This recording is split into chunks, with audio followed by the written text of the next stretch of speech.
Magnitudo 7,2 mengguncang Bacan Halmahera Selatan, Maluku Utara dan sempat membuat panik warga untuk mengungsi ke dataran yang lebih tinggi sebelum akhirnya kembali ke rumahnya setelah kondisi dinilai aman.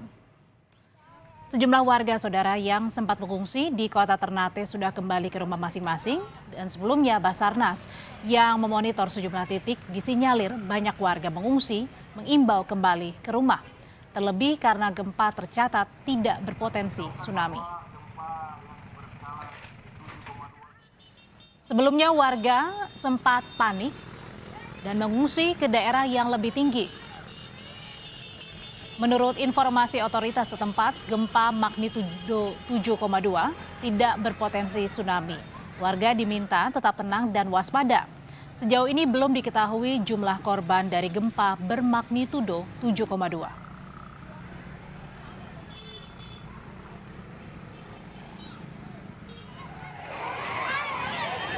Gempa yang terjadi pada Minggu sore waktu Indonesia bagian timur dirasakan cukup keras di wilayah Maluku Utara.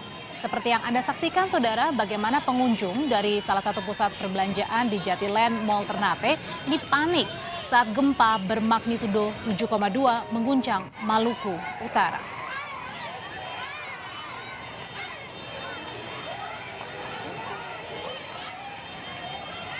Kemudian kita bergeser ke suasana berikutnya, tepatnya di daerah Santiong di Kecamatan Ternate Tengah, Maluku Utara. Warga panik berbondong-bondong menuju dataran yang lebih tinggi. Gempa dirasakan kuat di daerah ini selama 5 detik.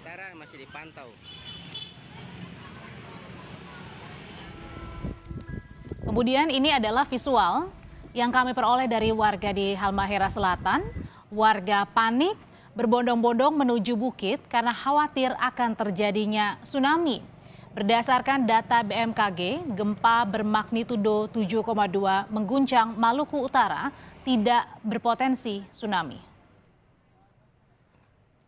Dan ini adalah salah satu dari gambar retaknya aspal akibat gempa magnitudo 7,2 yang mengguncang Maluku Utara. BPBD Halmahera melaporkan gempa dirasakan kuat di Kabupaten Halmahera Selatan selama 2 hingga 5 detik. Warga yang sempat panik saudara ini berhamburan keluar rumah.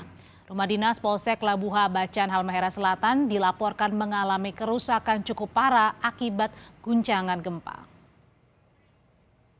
Berdasarkan data dari BMKG, pusat gempa berada di darat dengan kedalaman 10 km dengan magnitudo 7,2. Gempa susulan terjadi dengan kekuatan 5,8 magnitudo. BPBD Maluku Utara masih mendata berapa jumlah pasti dari korban ataupun kerusakan akibat gempa. Dan saudara, untuk mengetahui bagaimana kondisi terkini pasca gempa bermagnitudo 7,2 di Maluku Utara, kami sudah terhubung dengan Sekda Pemkab Halmahera Selatan dengan Pak Helmi Surya Butu Tehe. Selamat pagi, Pak Helmi. Selamat pagi. Ya, Pak, bagaimana kondisi terakhir pasca gempa pagi ini? Apakah aktivitas warga sudah berlangsung normal, termasuk kembali ke rumah masing-masing?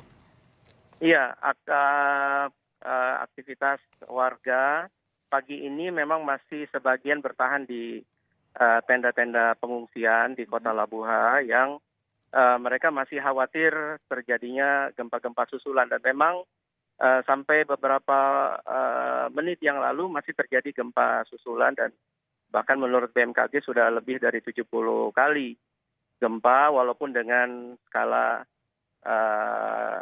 magnitudo yang lebih kecil, tapi membuat masyarakat masih tetap bertahan di tenda-tenda pengungsian saat ini.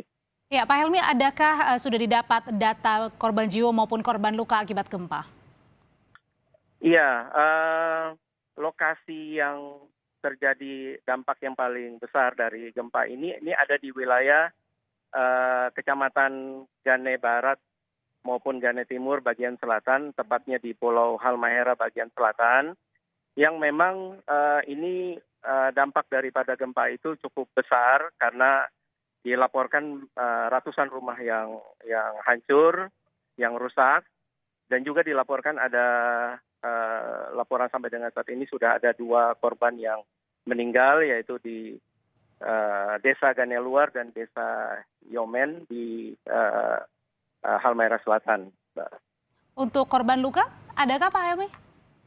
Korban luka memang masih kita data dan rencananya memang persiapan kita sedang melakukan persiapan untuk pergi ke lokasi karena memang akses menuju wilayah terdampak gempa yang cukup parah ini agak sulit, Mbak, karena kita harus menyeberang laut dari ibu kota Halmahera Selatan dari Pulau Bacan menuju Pulau Halmahera, tepatnya di daerah Gane.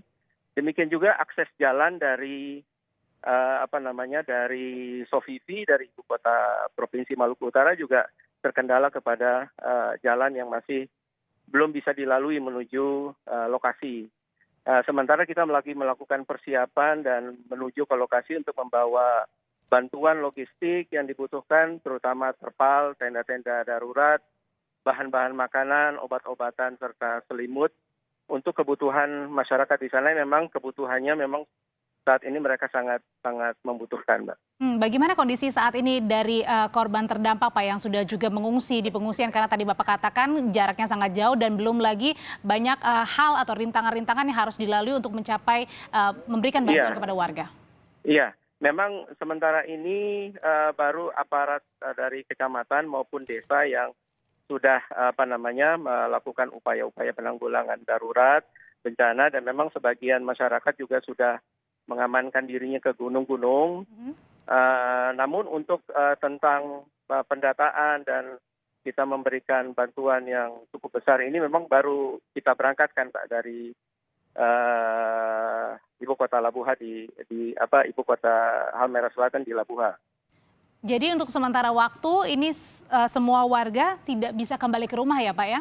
Karena dikhawatirkan ada gempa kembali susulan. ke rumah karena memang rumahnya juga dalam kondisi hancur ya, porak-poranda. Jadi memang tentunya kita membutuhkan juga langkah-langkah penanggulangan darurat.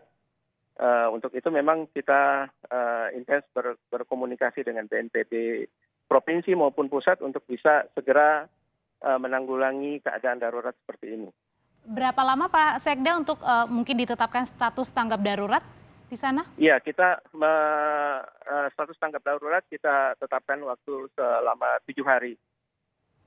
7 hari sejak kemarin ya, Pak, ya? 7 hari sejak kemarin dan tentunya akan kita lihat lagi kondisinya kalau memang dibutuhkan untuk diperpanjang. Iya. Pak Sekda, tentu yang paling dibutuhkan adalah tadi soal bantuan berapa lama yang dibutuhkan waktu perjalanan dari tim gabungan ini untuk bisa membantu menjangkau warga.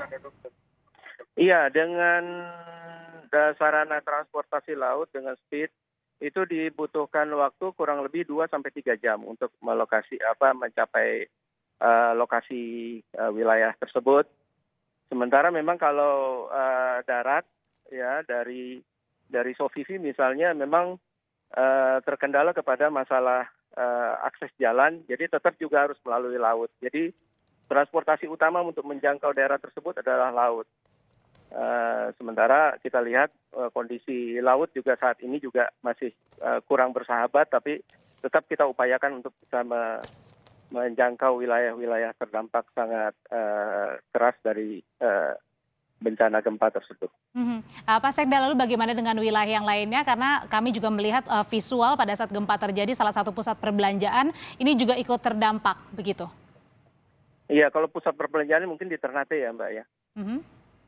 Di Ternate tapi kalau di sini yang di Labuha sendiri memang guncangan cukup keras pada kejadian gempa 7,2 SR.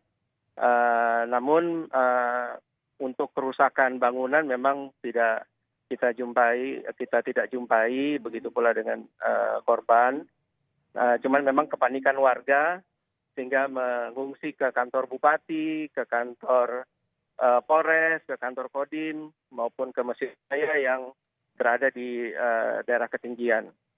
Yang tentunya mereka berusaha untuk mengamankan diri karena ada kepanikan khawatir terjadi tsunami.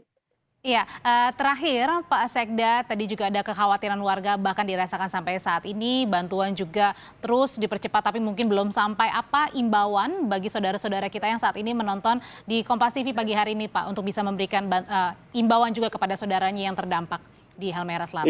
Iya. kami tentu saja menyampaikan kepada penonton Kompas TV untuk kiranya melihat kondisi yang terjadi sekarang ini. Memang kita masih sangat membutuhkan banyak bantuan, terutama bahan-bahan yang terpal, kemudian obat-obatan, selimut yang tentunya sangat dibutuhkan oleh warga masyarakat yang ada. Dan tentunya kami akan sangat bersyukur kalau ada dari penonton Kompas TV yang bersedia melakukan atau membantu saudara-saudara kita yang mengalami bencana yang cukup besar ini.